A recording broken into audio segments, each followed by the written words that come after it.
All right, so we'll get to the intros in a second, but we're having a conversation about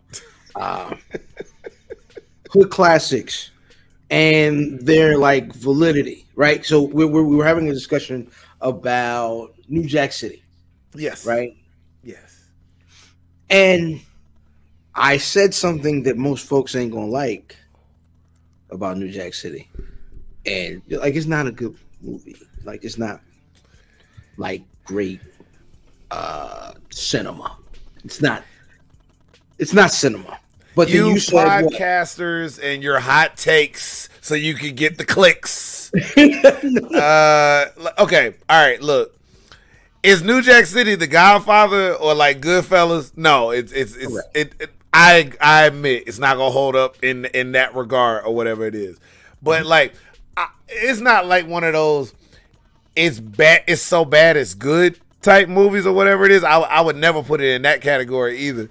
Have we come a long way since New Jack City? Absolutely, absolutely. There's a genre, or I guess. Like categorization that you missed is it a movie that came out during a time that we often romanticize almost everything that comes from the era? Oh, we're doing that. I mean, is it a lie? Like, I love 90s. I like early 90s stuff, but late 90s stuff is more my jam. Okay. But it's 1990. Like people 4-figure ring, one of them gold ropes, yeah. Yeah, I wasn't old enough. You know what I mean? I'm old, but I ain't that old. But you know what I'm saying? I had one strapped down on the jumper. You know what I'm saying? Pause. Okay. I love the time. But it's kind of when you tell stories from that time, you remember, oh, I had my first little slow dance with a girl around that time, and we was going to dances and XYZ, and then I got New Jack City was the very first bootleg VHS I've ever seen, so it holds a special place. But I also love the A-Team and Knight Rider, and I dare not go back and watch either of those either. Okay, Knight Rider objectively as a premise was never gonna hold up as we kept moving forward. Okay, the A-Team, that's fun to watch, yada yada, and everything like that. New Jack City, like, okay, you may not mess with the time frame or whatever it is. No, I don't dislike that time frame, but I know what we do with that time frame. I understood, but like that's not a bad movie. Is it like I can't do that because like look, Wesley Snipes acting his ass off, great, top level heel, great, right? Like you got Keith Sweat singing at weddings. You know what I'm saying? Like keeping it real with the hood, dressing like a movie villain. He was dressed up like pretty much. Villain. You don't get the Carter without the Carter from New Jack City. Like, not only was it an influence, like, not only was it like a hood classic, it's an influence too. The Carter comes from the Carter in New Jack City. Pookie, the classic table scene, as far as it goes, don't nobody know nothing? Huh? Nobody know nothing. I know somebody knows something. Huh? It's like, listen, there are wild quotables. That nigga had a cane. That nigga had a cane with a sword in it. Absolutely, absolutely. Sit your $5 ass down before I make change. Which still rocks to this day. Bars. I got a 14-year-old upstairs. Right? If he listen.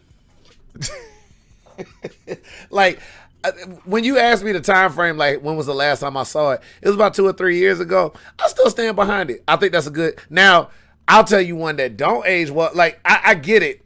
We were starting to kind of get our place back in black cinema around that time.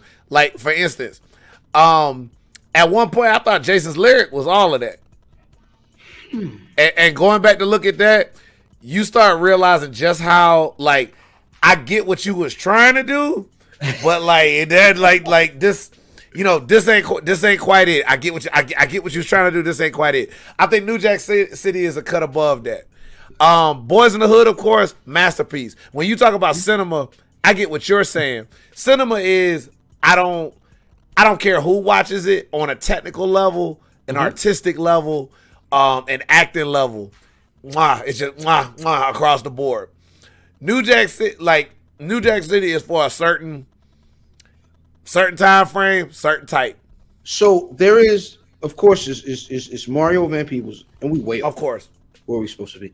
Mario Van Peebles is from the tree of Melvin Van Peebles, who got on with blaxploitation. I think this was the upgrade. Like, this was the 1990 version of blaxploitation, where you're making a crime film, you're using rappers, and you're putting in with like 1.5 great actors. I'll say two great actors. Alan Payne now. Yes, Alan Payne. You know what I mean? Like, I'm not giving him no credit for none of them Medea shows that he do, but Dead Mike. So there's some stuff that he's done great, and some stuff is Alan Payne. I don't know which you are still G Money to me. They're doing a stage play, and he's still being he's still. Wait, did you go see it? I remember when we was on the other podcast, you was talking about it. Did you go see it? I didn't, man. We couldn't put it in our schedule, man. You supposed to tell me if it's good or not. I wanted to go see it. I definitely wanted to go see the stage play. You know what I mean? Shelly Garrett presents New Jack City. Is it like, I want to know, like, is it just are they running the whole show back, or is it like some new stuff? Like, you know what I mean? If G Money lived, or something like that, yeah. When G Money played dead on the rooftop until Nino was gone, and then they called the ambulance on one of them 90s brick phones. Like, you know what I'm saying? Like that. I hope that's what they did, and then they came back, and then, you know what I'm saying, he came back. You hurt me, brother, but I am still my brother's keeper, Nino, and let's put this thing back together. Look, this is newer Jack City is what this is. I appreciate it. I appreciate that you had the black stage play promo voice, because that's a staple of the gospel plays that we got. Mama done burnt up the cornbread. He's like starring Alan Payne, Carl Anthony Payne from Martin, and Keith Sweat. They always have an old R&B singer. Yes. Yeah. Keith Washington with that little Jerry curl high top. Remember he came and stole it? Listen, I'm sorry. We are way. Oh, man. We are literally running on CPT. I am IlFam79 on your social media choice, a.k.a. Subject to Entertainment, because that is me smelling like that. However, you already knew that. In the building, legend. And I'm going to tell you, self-aware. Like, you know, on video games, they have like awareness is one of the stats, the sliders. Recently, they only recently been adding that. That's like a new thing. Brother Shug, his awareness is very, very high, man. Shug Dunkerton in the building, man. Welcome, brother. How are you? I'm doing good. I'm gonna tell you, I done had a rough weekend. Like, the quality of my lens ain't like on LASIK like yours, but like I'm just getting over a black eye. Got the scratch over there. Chase Holiday to mark my stuff all up in here and everything like that. Like, these young boys, man. And I'm not a old. When I say them young boys, I'm not saying that as an old dude. I'm just a grown man. So there's just some stuff I don't tolerate. So when the young boys start acting up, you got to lump the head up a little bit. So there's a lot of that going on this weekend. Well, last weekend anyway. What is the most memorable receipts, to use a term, that you have both given and gotten?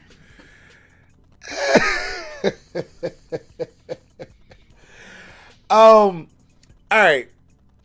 I'm not much of like a receipt dude when it's all said and done. Like, you know, stuff happens. Like, you get into it and then stuff happens. Now, I can recall when somebody was sicked on me and that didn't go the way that they thought that was gonna go. Back in my early days, like my early wrestling days, I was at Pro Wrestling Evolution at the time, and they used to run out of Canton, Georgia. So this is back when I was going by just like, you know, this was pre-Shug, pre-Kareem Abdul-Jabbar, pre-all of that. I was going, you know, going by my name, my government. And I was having some of my first few matches there.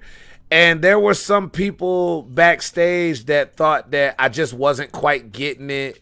I was real excitable at that time, you know what I'm saying? And a lot of the vets back there would confuse that with, you know, what's wrong with this kid? This dude, he too loud, he too this. I was just excited to be there. I was happy to be there, but that was like that time in wrestling, it was just a real bitter time. If you weren't just bitter for no reason or shutting up, that's a whole nother conversation for another day. And how that ruins people. Like ACH comes to mind. Like they would not let that boy be happy. And it took him out the game, but that's a whole nother story. So basically I guess they were gonna beat me into an attitude adjustment. So at the time, one of their top guys was like Biohazard, or he also goes by like Jake his Pussycat. He don't even wrestle no more. The point is, he was one of these juiced up dudes from Texas. He had a little bit of a wave. He was doing like little darts and squashes and whatnot for the development territories back when we had Deep South. So of course they would use him like a big deal because he was the guy they called when they wanted him to wrestle the WWE guys over in there. Bit of an ego, probably not in the business anymore. Hope everything's going well, but as a wrestler, fuck you, too bad, so sad, glad you out the business. Anyway, they sent him in there with me. They tell me it's going to be a squash, yada, yada, yada. You know what to do. All right, cool. He gets in the ring with me, and the first thing he does the snap mirror, spinal tap. That's that kick to the back. Now, there's ways of doing that. You know, there's levels. If this is my spine, right? His foot was bam, like directly on that. We gonna realign that. That kind of kick will paralyze you. You will feel that from the top of your neck all the way to the tip of your toes. Like if somebody kick you that hard. I took 3 of them Johns. 3 of them. Not the most pleasant feeling in the world. Definitely couldn't feel some of my toes there. Then just get beat down the rest of the way. Boom, and we get to the back. The intention was to beat on me until like either I cried or I showed weakness or I wanted to quit. So I was waiting for him in the back when we got back, and when he comes through, you know, he's coming through, he's all boom, 3 times my size, jacked up, you know, the needle marks, all that other stuff. He got veins bigger than my arms at the time. And he's like, yeah, how you feeling? How you feeling? How you dealing with that? You know, and everything like that. I think he's waiting on me to break down about it. And I'm like, my man, thanks. I was so amped up, even though I was hurting. I was just happy that I got the opportunity, my 3 minutes. Man, I appreciate it. Thank you so much. Yada, yada. I shake his hand. And he's like, nah, man, if you're not good, just say you're not good. No, I'm perfect, man. I'm just happy that I'm in there. If you're not good, say you're not good. You sure you all right? I'm great. And this dude was more pissed off about the fact that I told him I was fine and I appreciate it than like not caving in. And there's guys with that mentality in this business. And yeah, I was hurting. I'll never give you the satisfaction of knowing that I was. And I'm kind of glad that I had that after the fact, because this business, especially for a lot of y'all cats that are coming up in it, people will try to mind fuck you all the time. If you don't have it here or you don't have it here, it's not going to work. Like, don't let nobody mind fuck you. Don't let nobody on here mind fuck you. Like, you got to be tight up here. Tight. As for, if you're talking about me giving one,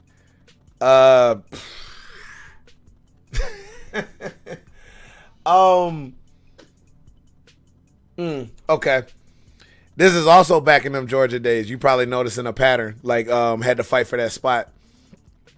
There was a vet that wasn't happy about the fact that I was outside after one of my matches when the show was over, because I took like a beat down during the show. And then, you know, I'm out there and I'm saying hi to people that I knew and all this other stuff like that. And I got caught saying that. And, you know, of course, old school vets at the time, you just took this big beat down at the show while you out there hugging people, saying what's up and all this other stuff. You need to be selling, which, my fault, youthful, yada. So usually during that time, they got what's known as a policeman backstage.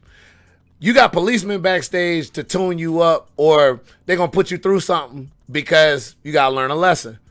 Like in WWE, a popular version of a policeman was like Bradshaw. Oh, you done messed up, you got to go in there with Bradshaw. Oh, you done messed up, you got to go in there with APA. They're going to rough you around a little bit. One of my peers at the time, won't name names, ain't going to put him through that like that. One of my peers at the time who was coming up around the same thing as me found himself the next match that we had hitting me like super hard, super stiff, knocking me around or whatever it is. And I thought he was just excitable. I come back from the back. He starts talking to me like he's my vet. Like we didn't break in the same year in the business, running the same roads. Trying to tell me about being disrespectful about the business, this, that, and the third. I was so pissed off I walked away because it's like, that was easy for you to get them hits off or whatever it is when I didn't know it was coming. And then you trying to get points with the locker room by beating on me because I'm disrespectful, per se. So we had a battle royal 2 weeks after that. And I was like, somebody got dropped out, so I was the last entrant in the battle royal. You know, we're talking about stuff, and I'm like, my man, if I see you, if you don't mind, I just want to run a little bit with you, if that's okay. And he's like, okay, cool, whatever. It was an accident, but maybe it wasn't an accident. My time comes in the battle royal. I come sprinting down to the ring. I slide in. There he is on the B line. I came in and the whole spot was supposed to be one guy. And him specifically, the guy who tuned me up, it was bop, bop, bop. I was going to do a combination. I get the first guy. I get the second guy. I come with that first punch, and all of a sudden, I got like the Muhammad Ali in my hands or something like that. Whop! Right in the eye. Like, right in the eye. So he's not even there for the rest of the combination. He's like this, that, and the third off of it. So he tries to snatch me up, I guess, to get his hit back when it's all said and done. And before you know it, somebody done already grabbed him because they're trying to go to the next thing. But he kept, you know, we get to the back. He's cussing up a storm. He's doing this. He's doing that. You know, you done black my eye up, all this other stuff like that. And I guess before it turned into something, one of the other vets stepped up for me. And it was just like, he said, you know, where I come from, they call that even. You know what I'm saying? Because ain't nobody give you no clearance for what you did the last show either. So it's like, are you going to beat his ass back here when he knows it's coming, or you going to do, or what you going to do? And then he shut up and he left it alone. He made some Facebook post about it after the fact with like the black eye or whatever it is. But like, I don't know. I think that was, you know, I didn't mean to punch him in the face, but God did. I like that's I didn't mean to, like, dead ass. I did not mean to, but that's how it worked. But I'm not like a receipt rebate type of guy. Like, stuff happens. And if you got an issue, I'm not a big fan of people that peeling the curtain on this business. I'm not a big fan of people that are suddenly tough with guys who know that they're there to be worked with. If you want to be tough like that, you got MMA, you got boxing, you got all that other stuff like that. You know what I'm saying? I'm trusting you with myself. So let's see what happens. So, kind of talk about you breaking in and like, so you don't have a very discernible accent. So where are you from? And I guess how does that have, what bearing does that have on what it is that you do? I didn't think I never had I don't know. I guess I thought it was, I guess I think my voice is more Southern than what it really is or whatever it is. I don't know. I guess it depends, like what kind of company or what's going on. But I'm a Georgia boy, like through and through. The thing is, I have military parents. So we moved around a ton. You experience a lot of different things. That's where the travel gene comes from, because I just want to see all sorts of different stuff, and I never wanted to get that out my system. And my grandpa was very big on the phrase, if you get to travel, if you get to travel and somebody else is paying for it, do it. And anywhere that I've been blessed that it's something that I enjoy doing with wrestling. And, you know, whether it was Japan, Puerto Rico, Romania, England for the time that I got to do it, just all the places in the United States I've been able to go. And there's still more places that I want to go and I want to see as long as my body is able. I'm truly blessed for that, man. Like, it just means the world to me to be able to do that. What's the most I'm him moment you've had so far? Like, okay, I'm here. This is crazy. Almost surreal. Like, what's that moment for you in wrestling? England definitely had me feeling a little bit different in terms of confidence level, because around the time that I started going over and I was doing the longer tours of like 3 months, 4 months, 6 months, that was at a time where back in America, I just felt like, you know, where's the love? Like, I'm busting out, I'm working hard, I'm putting my matches in, I'm doing this, I'm doing that. And I just didn't always feel like it was always there or palpable sometimes. And, you know, it gave me a chance to reinvent. But I think it's like a tie. The first one was being able to do the title show in Leeds.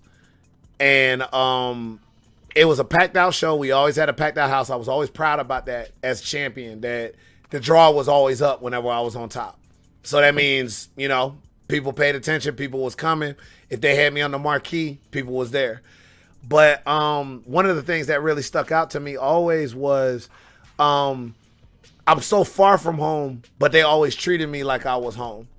And not only was it when I would come through and my music would end, they would just start with the whole, they would start singing Sugar Sugar by the Archies. And they'd be singing that on some football chant stuff for like 2 to 3 minutes. Sometimes the match can't even get going.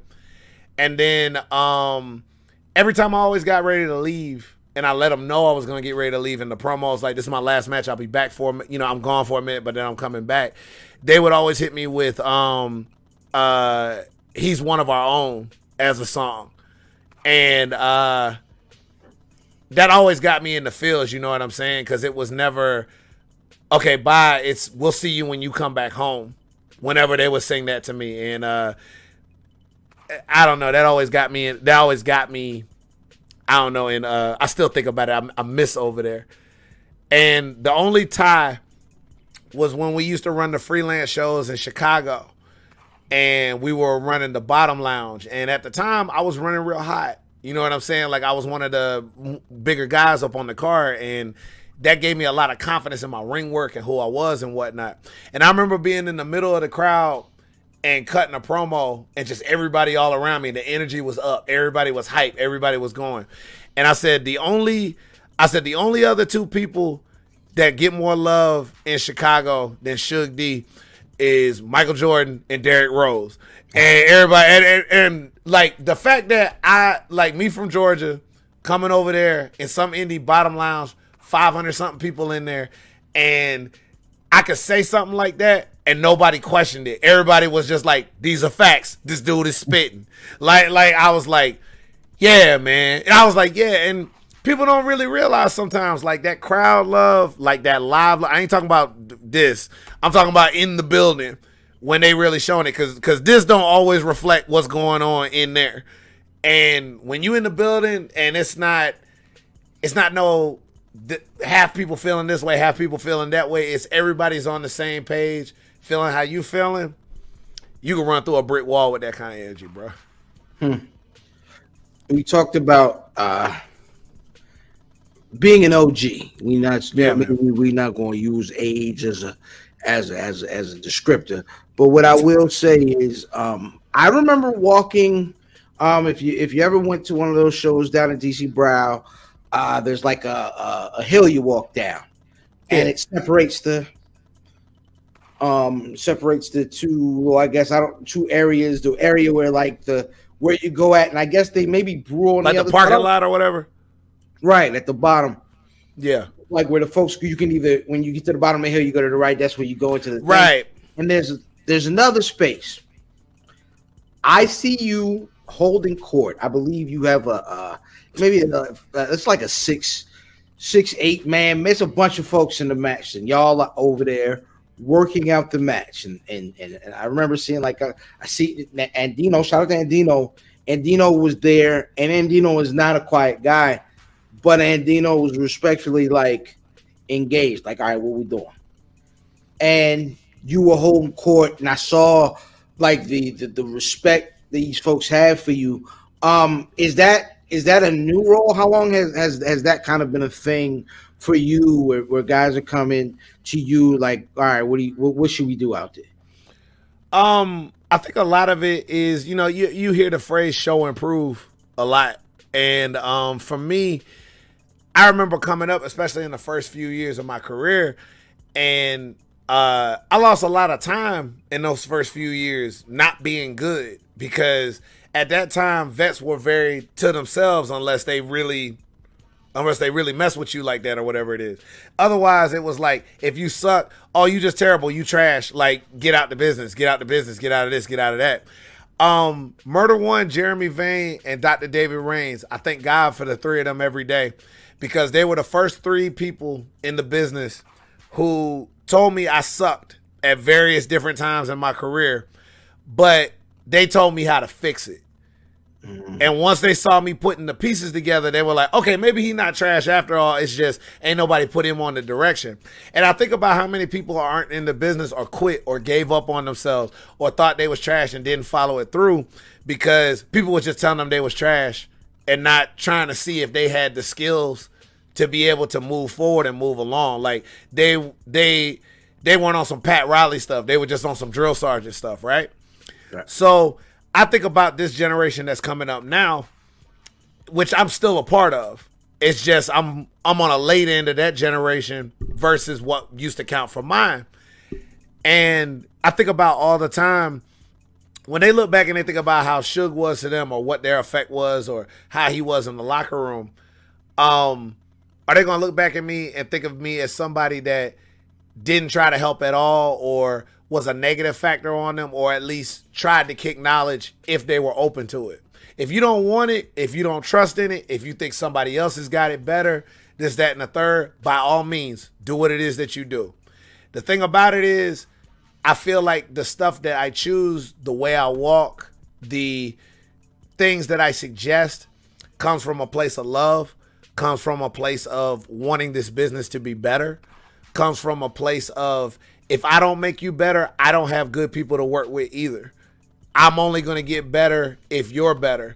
And even with the time that I put in, I'm still not at my full potential. I still want better people to work. There are people younger than me that are better than me. I want to work you. I want to see what I missed and see if I can catch up to that and raise up to that, see if I still got it.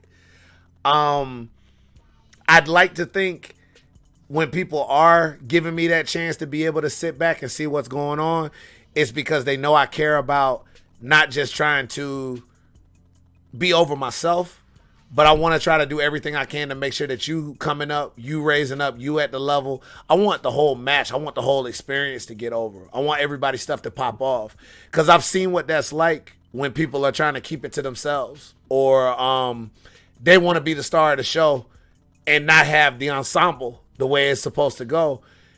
It don't work. It don't click. You can't make money that way. And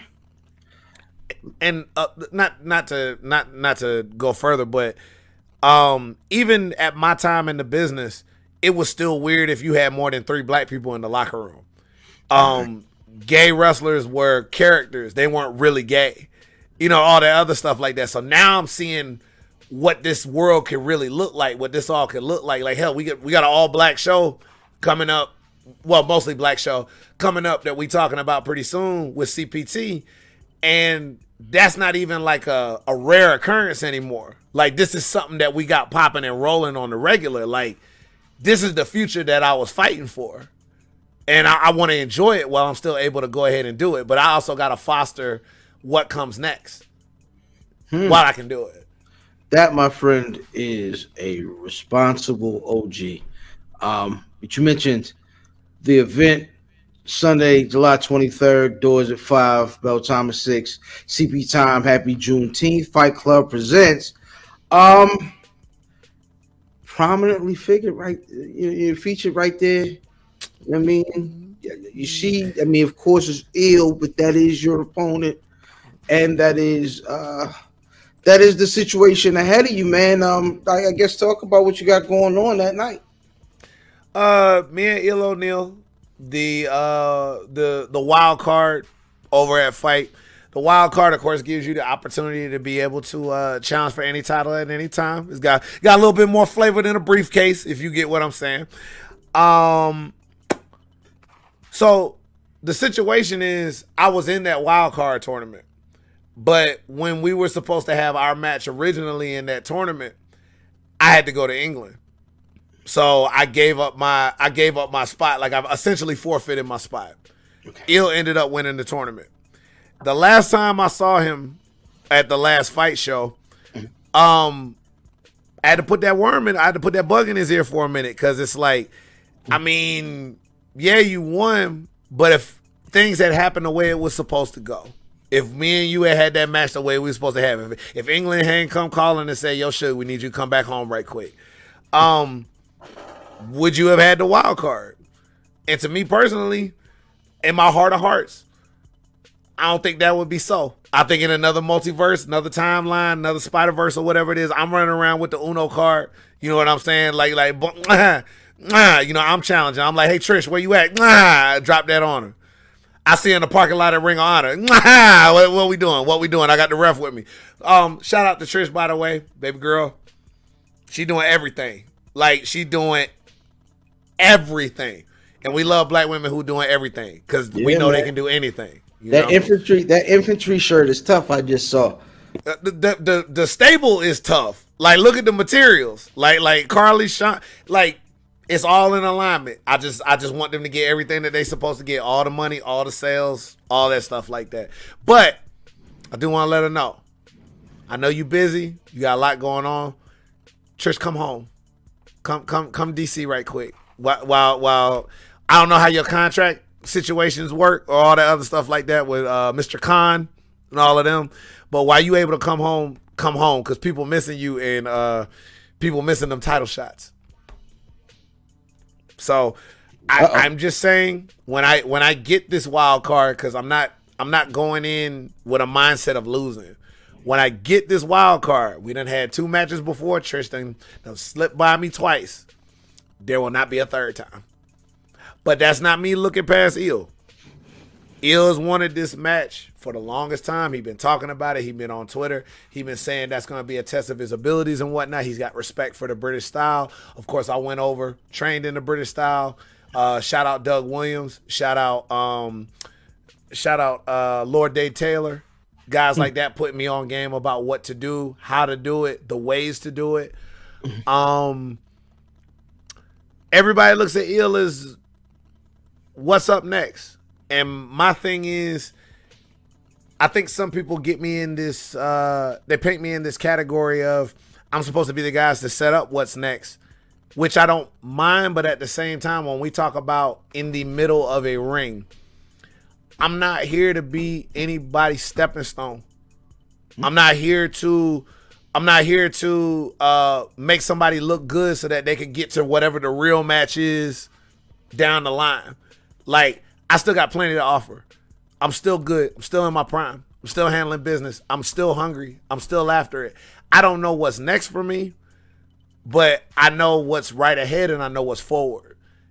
And this match, aside from just a playing card, a title shot, every match that I take, especially with guys like his age or guys that are coming up from that different bit, it answers questions about if I still got what it takes to belong. I believe it. I got to show everybody else that I can do it. I'm ready to lead fight, dude. I'm ready to lead it. So you talk about the expansion, or the room is starting to look more like the future, as it will. What does a future led by Shug D look like in a company? So I put it in perspective at Naptown recently on Sunday, which great company, a lot of wonderful talent, led by J Rose. As far as it goes, people may know him from IWTV, things of that nature.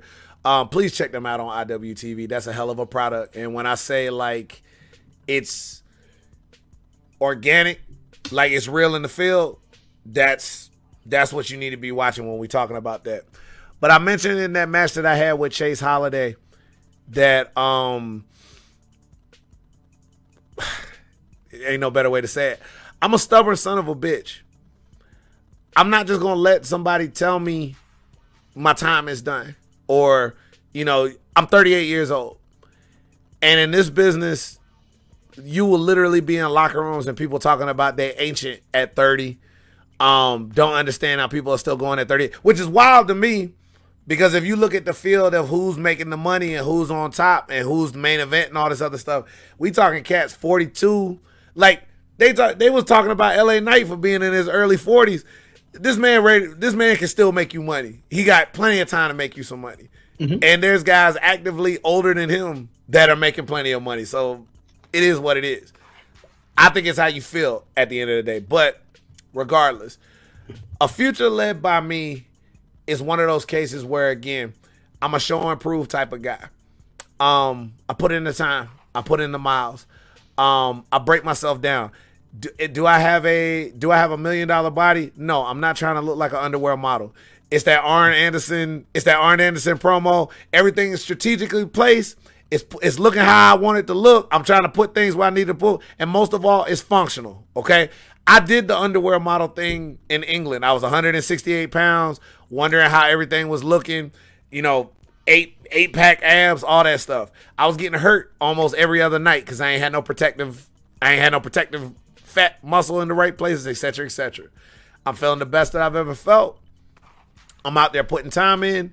I'm having matches that go anywhere from, like, I can have that sprint at 6 minutes. I done gone as much as 45 minutes if that's what it takes. I'm out here hitting runs in 95-degree weather out here in Georgia. I ain't worried about if you got AC in the building or you don't come in AC in the building, because when I trained, we was doing the flea market shows, 100-degree weather. If Shug can still go and Shug's still going at a high level, I'm looking at a lot of those younger cats. You can bring yourself up to that level, because the one thing that you got over on me, I will never, ever, ever take away from you. You got time to still make mistakes, and you got youth on your side. I'm in a very dangerous part of my career because I'm not in a position where I could keep screwing up or thinking, okay, if I mess this up, I got another shot. Because I got more time behind me than I do ahead of me. But I got quality time ahead of me if I make the right moves. A future led by Shug D is one of those cases where I want people to believe that if they can achieve it, if they can work hard for it, if they're willing to put in the miles for it, if they're willing to be their own star player and block out what a lot of that stuff is saying about them, just worry about the work. Mm-hmm. And like Denzel say, I'm leaving with something. You got to be on that, but that's got to be that mentality. Whether you showing up to the show, they giving you 2 minutes, 25 minutes, I'm leaving with something. You got to have that. I'm from the way. I'm leaving with something. You see the fruit arrangement, the fruit arrangement. The government body like, go get the plate. Go get the plate. I'm leaving with a plate. Leave with something. That's great. That was great, man. Before we get out of here, I'm gonna get out your way. Because in that breakdown of what the Shug future, you know what I mean, looks like, I felt like you was talking to Eel a little bit.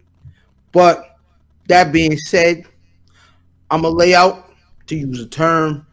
I'm gonna let you get busy. Say what you got to say to the folk. Let these folks know where they can get at you, where they can come through and check you out, and what you got coming up. I'm gonna say my last piece about Eel then, and then I'll go ahead and I'll do that, because I want everybody to be sure when I'm saying it. There's a lot of cats right now that want to lead. They say they want to lead. They want to be the guys that are at the top of the card, making the runs, making the trips. They spending the money for the flights.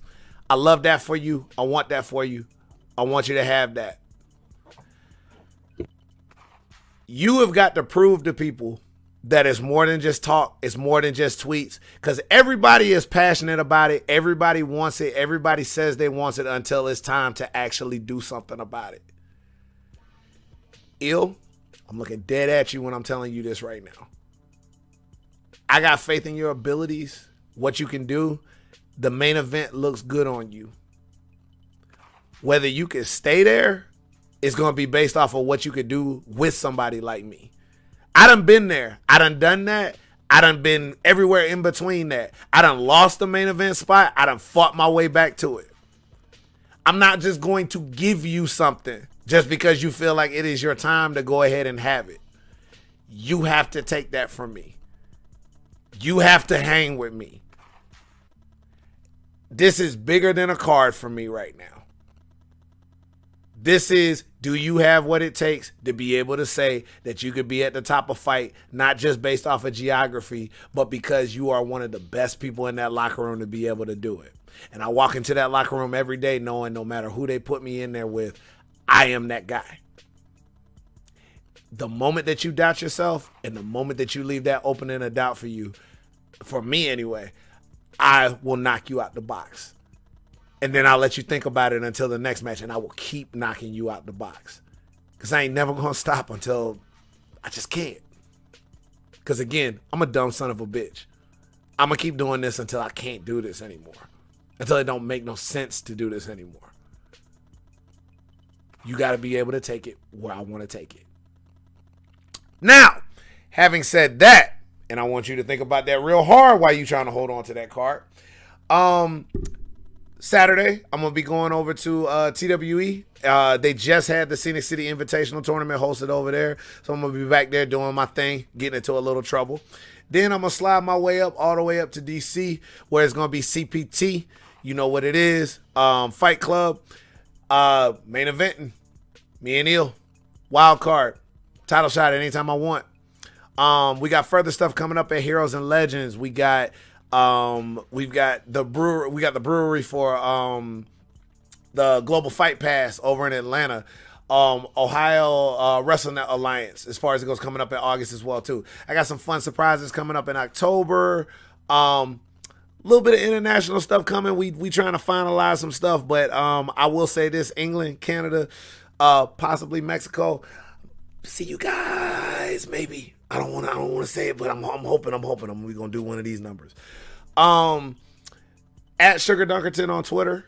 ProWrestlingTees.com/Sugar Dunkerton. If you're trying to get your hands on some shirts, please go through. That's got the archive of all the good stuff. I don't put shirts up that I wouldn't wear, so all that stuff is popping if you're trying to get at that. Sugar Dunkerton bro at gmail.com. If you're trying to book me, please get at me. Stuff fills up fast. If you hit me with something interesting, please. I'm at that point in my career that I'm thankful for, where I don't have to just take bookings because I have to take them. A lot of the stuff I do is because I want to and because I want to challenge myself. So hit me with something interesting. Let's see what we can turn into. Only other thing I want to leave at with this is we're at a very interesting time at indie wrestling for everybody. I couldn't ever recall a time where it's been this level of diverse with this level of talent, with all the opportunities that are open to us, all the different ways that we can make money. You have to get out of the mentality of wondering why it's not going to work for you.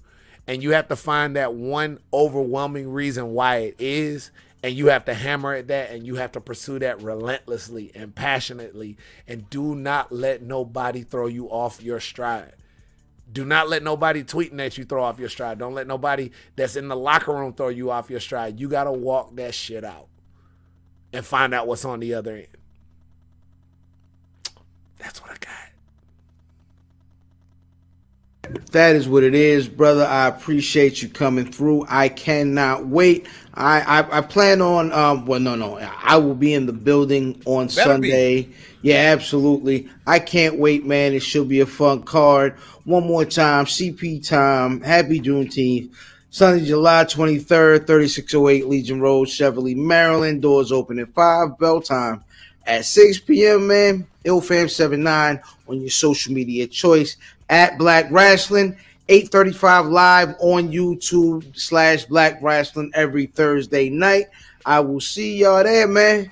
And that's really it, man. Peace.